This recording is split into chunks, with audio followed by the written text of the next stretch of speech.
This is the Giraffes Don't Eat Steak podcast, a show that brings you marketing stories, tips, hints, and much more. A treat for those who want to succeed in business or marketers who just want to learn. Hello. Hello. How are you, Alex? I'm very well, thank you. How are you doing? I am good. And we are so delighted to have our special guest today, who we used to work with before and love a lot. Bogdan, welcome to our show. Hi, guys. Thank you for having me. It's great to rejoin with you. So, Bogdan, for our listeners, tell us about yourself. Where are you calling in from? How did we meet? It's somewhere sunny by the looks of it. It's very sunny, actually. It's very sunny and hot. It's not as fancy as Colombia, Alex, but I'm calling you from Warsaw, Poland. Nice. And as you mentioned, we used to be like the workmates, right? We used to work together years ago. The dream team. We were called the dream team. A-team. No, Come it on. was A-team. A-team. Come on. Okay. We never told anyone else we were the A and they were the B's, so that's why I left it at dream. Yeah. No, it's because it was obvious. Yeah, and I think there is still our WhatsApp group, which is called A-Team somewhere. Yeah, It still exists. Every now and again, one of us remembers to use it. It is. So yeah, a bit about me. So I was working with Erica and Alex in one company, in marketing team, and of course I'm still in marketing after so many years. And yes, I'm very happy to be with you today. Oh, we love having you, Bogdan. And so a couple of episodes ago, I need to start remembering which episode, we were talking about direct mail, Bogdan. And of course, your name came up as the guru that we know about direct mail, because one of my clients was using direct mail. And they were sending actually postcards, physical postcards to welcome people as a lead generation tool. And we were so fascinated by the fact that in this digital age where everyone is pushing email and SEO and websites, that direct mail is still a thing. So we thought, hey, who do we know that knows everything about direct mail? And that's you. So welcome to our show. Yeah, I mean, yeah, I know. I don't want to tell that I know pretty like everything about the direct mail, but it's true. I'm in this business for like years. So well, I don't know anyone who would know any more about direct mail than you, Bogdan. Maybe Bruce. Maybe Bruce, yeah. Yes, maybe. Bruce. But thank you, Alex. I treat it as a compliment, the first compliment from your mouth since we met. Ever. So thank you so much. Oh, and it's such a small world, Bogdan. I was at a conference a couple of weeks ago, big InsurTech conference, and I ran into Michael. Isn't that weird? And I haven't seen him since that party in Poland. Yeah, small world. Right. Yes, small world. Yes, that's true. That's true. So direct mail, Bogdan, you tell us, is it still worth doing? Is it still working? You know what? Yeah, it is, but it's not that easy, to be honest, to do the successful campaign. Actually, since we stopped working together, I mean, I was also looking for another areas of marketing. So of course, I'm up to all these technologies like Facebook, Google Ads, I don't know, SMS campaigns, affiliate leads, but still in the background, I'm doing quite a lot of direct marketing campaigns. And actually, it can be very successful to you, but as you know, it's like a physical campaign, right? Yeah. So before you spend thousands of pounds of printing it, I would say the most important thing is to plan. You need to plan it. You need to, do some tests, right? Yeah. Find the best group. And then if you find the best group that really respond to your direct marketing, like let's say transaction one, that respond to your transaction direct mail campaign, it can be very successful for years to come to you. Absolutely. So what's the biggest challenges that you're finding with direct mail at the moment, Bogdan? For sure, increasing prices. on the various markets, you can see the both production cost and distribution cost, post costs, is just increasing like crazy, right? And of course, it doesn't mean you should stop it, right? It's like other areas. You should just optimize it, and you may find out that you need to use, and that kind of challenge you to find solutions, right? So it's even better for you because then you have challenge to face, and actually you may find out that you need to change this and this, and for example, try to look for something more modern, let's say, because in a lot of people's mind, direct mail, it's like, let's say, old-fashioned marketing, right? But there are solutions on the market. You can do like, let's say, 5D, 5-dimension marketing, direct marketing, which means that explain a bit more about that. Which means that you not only see your pack, you not only can touch it, but you can also smell it, right? And I heard about some successful campaign for the fragrance perfume industry, right? When they were really sending like the paper which was really smelling like the perfume. I really want to think what kind of smells you put in a funeral pack. So you see, we are not quite yet there, right? But this is one of the things that are available in the market for various companies that want to try, direct marketing, right? But I would say the most important thing is to find your target group wisely, and then you'll be successful. As with all marketing. Yes. Know who's your target audience. Yeah, that's kind of the key theme. I'm sure you've picked up, Bogdan, from our podcast, is know your target audience. Now, interesting in terms of direct mail is I actually did it. So context, I think we need to give our listeners some context, is Bogdan works in insurance. So that's where we met, is insurance. Life insurance in particular, so it is around death, or funeral insurance as it's known here, and so it is a trickier market, but it does work. And the direct mail that I tested with, also with an insurance company a few years ago, was actually during COVID, because people are getting thousands and thousands and thousands of emails, right? Your mail, I mean, we know I'm not the best case for an empty mailbox. I have shared previously that I have a mailbox problem. But when you get something in the post, it's like a surprise, right? It's like, oh, this is new. Let me have a look at what this is. And during COVID, because everyone was stuck at home, we found that actually the open rate was really, really good in terms of people responding. So I think the timing and what's happening in the market and understanding where everyone is also an important aspect about when you send it, right? But let's start at the beginning. Let's start target market. Do you think direct mail is only for older people? And I'm thinking seniors who love post, like my mom writes letters all the time, so she would be a classic direct marketer. But is that the extent of where we can go? I think you can find out that your best response group is like the group you mentioned, right? Yeah. But it doesn't mean that direct mail won't work for the younger audience. However, what is very important with younger audience, you need to be sure you have the correct data of their addresses, because as you know, the younger the people are, the more often they're moving from place to place. They are not, in the one place as older people.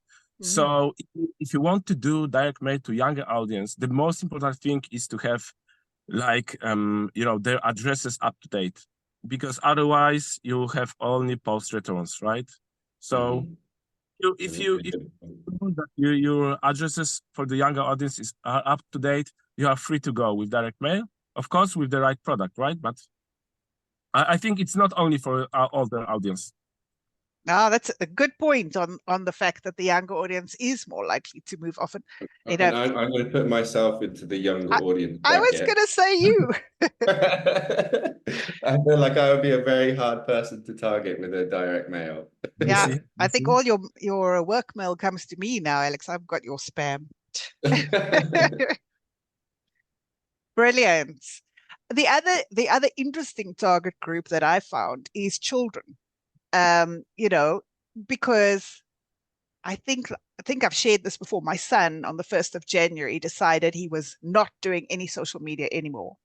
Not because he was bullied or anything like Mhm. that. He just decided enough. He didn't like the messaging he was getting. He didn't like the context. It took up too much of his time. And he said, I don't want to do it anymore, Mum. I did have a little panic attack thinking, how will I talk to you? How do I track you? How do I do anything? But it's worked out fine. Like But they've been doing for thousands of years, I guess. exactly. But actually, he loves getting post, especially with his name on it. And he's 14%.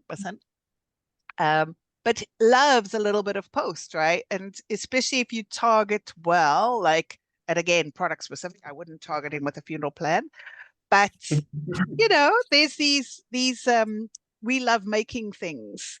So there's these kits that make stuff. And so if they send him a direct mail selling him those kits, I bet you we would buy, right? Yeah. So Yeah, I think see? it's specific, right? Yeah, I mean, Yeah. it's also like what Bogdan was saying with the younger people, if you having a bit more of the 5D vibe on Yeah. style on the direct. I remember when I was much younger, like 6, 7, 8, and my mum used to always get these direct mails. To be honest, I can't remember exactly what the brand was, but I think it was like Reader's uh, Digest. so no, it wasn't Reader's Digest, but it was something like a catalog for homeware or something like that. But it came with these little rolled up pieces of paper there were kind of like it's like 5 of them. You open them up and you can see if you can like win something. I can't even remember if Oh, it's related or not, but it wasn't even necessarily that it was something interesting to my mum. Like it would come and then she'd give it to us, the kids, to unravel the thing. So sometimes you can almost have like 2 audiences in one. yeah. Yeah, you see? Yeah, I think That's that's a great example. and I And that think was Erika, and that stuck with me actually. I still remember that 30 years later, and that was from a direct mail pack.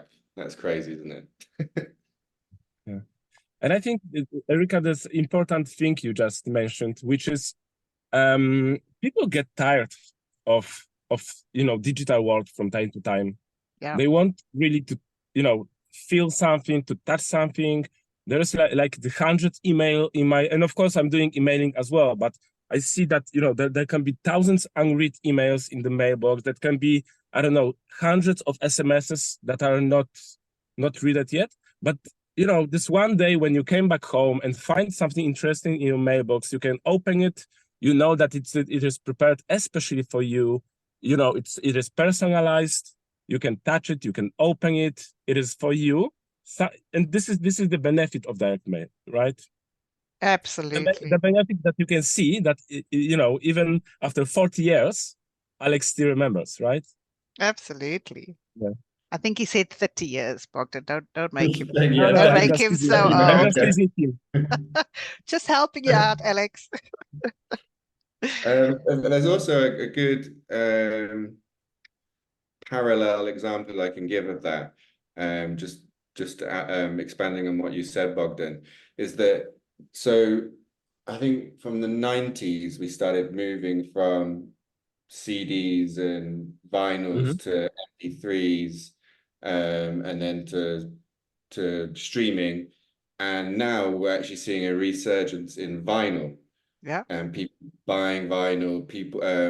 There's been a few vinyl companies that have restarted because there was a lot of businesses that went completely out of business, and now a lot of people are buying vinyl and buying record players themselves, which is a parallel to say DM. Like what you were saying in terms of the becoming tired of a certain format, a certain media format, and you want something physical.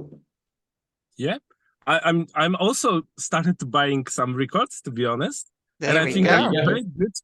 I think your comparison was very good, and I'm thinking to myself, why the hell I'm buying vinyls? Why the hell I'm buying records, right? And actually, I would say that it's a pleasure to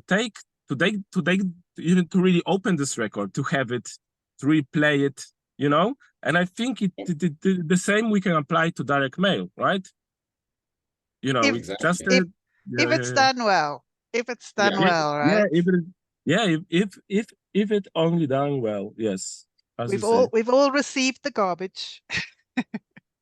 Yeah, Yeah, that's and true. this is another point of our discussion, which is how to make your direct mail really, not be a garbage in clients' eyes. That Tell us, if Bogdan. Tell us how. I mean, if just imagine that you're coming home tired from work, right? You open your mailbox and there's like six different packs in your mailbox, and you just want to throw them all away. And how to make your direct mail like rule, like the one to be opened by clients, right? And how would you do that? Well, you're the guru, Bogdan. What's the number one thing to give you the best open rates? Well, I would say the one I think nice thing is to link that with client's birthday, let's say, right? Okay. To wish clients happy birthday, or to make sure your envelopes has a different color. Or your envelope, because clients won't know what is inside until he opened the pack, right? So the envelope affects your open rate. That's exactly right. Yeah. Like make it yellow, make it pink, test and see which one brings you better open rate, better return. What do you think about people who make their mail look like a bill or an invoice just to get people to open it? Do you think that's a good thing to do or a bad thing? I would say that's a very good thing to test and see. All right, because of course, if this is more formal, clients may be more willing to really take a look on it, right?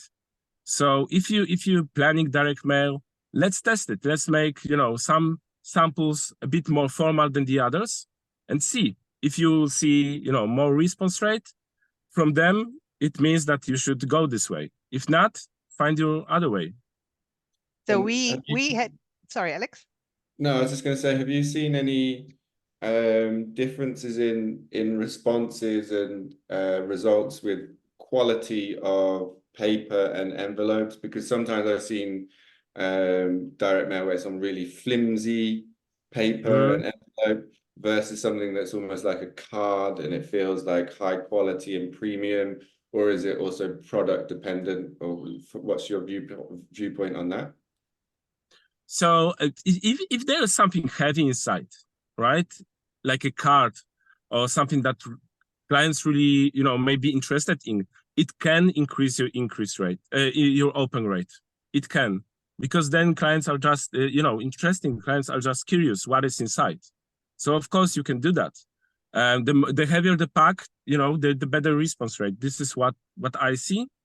The other thing is like there's a lot of like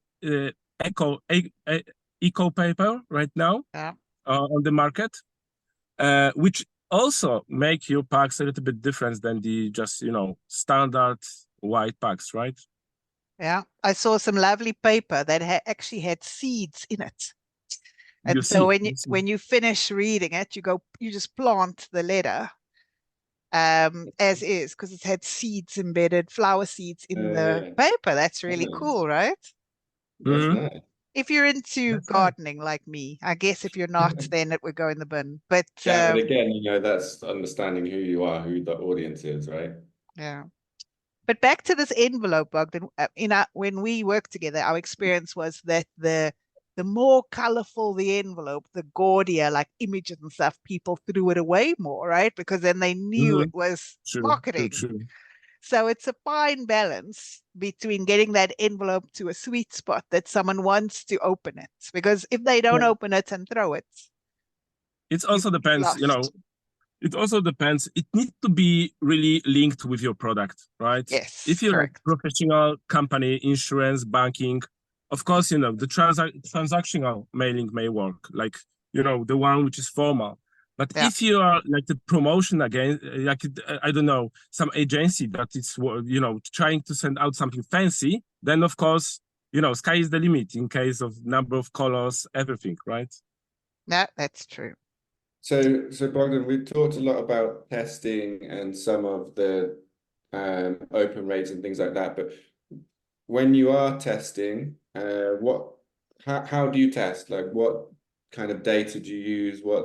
And how do you collect that data? What are those data points? What do they look like? I mean, how do you do it? Yeah, you see, with direct mail, it's a little bit tricky because let's say you are sending out, I don't know, emailings or SMSs. Then you know exactly how many you sent, how many were delivered, right? How many were opened, and then how many were clicked or something, right? In direct mail, you know only two things, which is how many you sent out, right, and how many you received back. Yeah. So really, you are based on response rate, of course, and you don't know how many envelopes were opened by client, where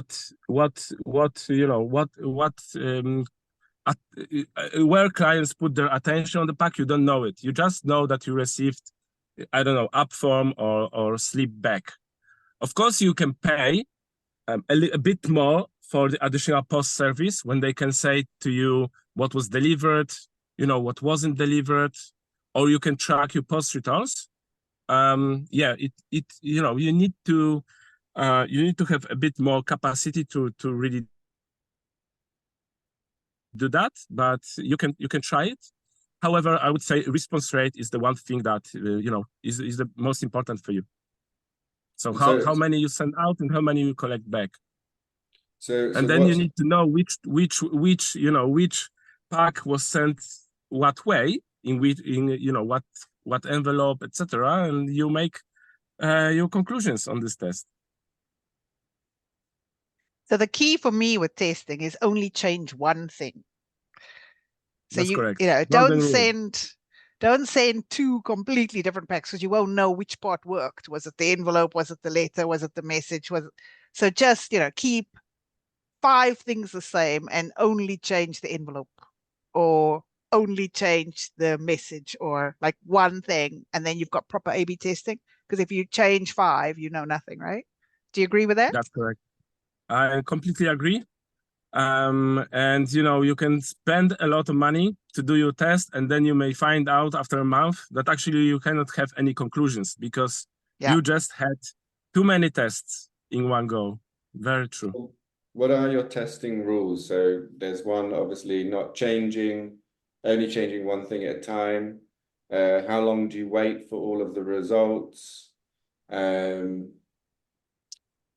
What other kind of testing parameters do you have when you're doing a test? You say, okay, we need to do X, Y, Z. I think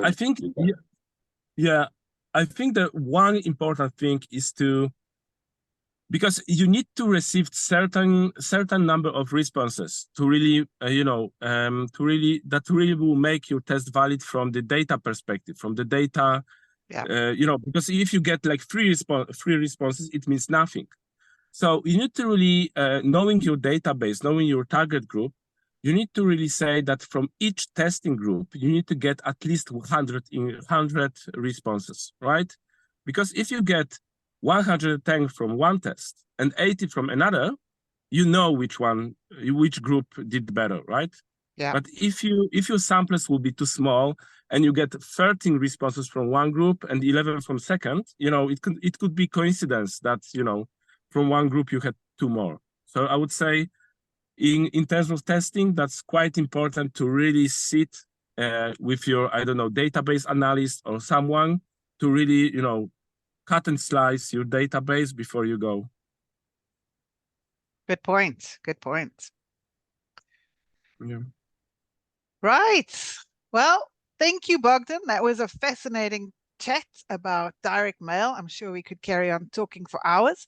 Do you want to wrap up and just give our listeners your top 3 tips for doing direct mail well? What are the 3 things you want them to walk away from? All right. So the first one would be, don't be afraid of direct mail. It still works, believe me. The second would be, find your target group. And the third would be test, right? Test, because audience is changing over time, market is changing over time. You always need to test and adapt. And that would be that, yes. Love it. Love it. Perfect. Brilliant. Anything you want to wrap up with, Alex? No, I think Bogdan concluded it very well. I think we're good there. Well, Perfecto. It's been awesome chatting to you again, Bogdan. Please don't be a stranger. I'm sure we'll grab you back again at some stage. Please, that was a pleasure for me. It was great to see you, and hopefully we'll meet in person soon. It's a date. I will be there. Thanks, everybody. Bye. Thank you. Bye. Thank you. Bye-bye. That wraps up this episode of Giraffes Don't Eat Steak. Thanks for joining us. I hope you found value in our discussion and got some new ideas to apply to your own business. Tune in next week for another round of marketing insights and inspiration.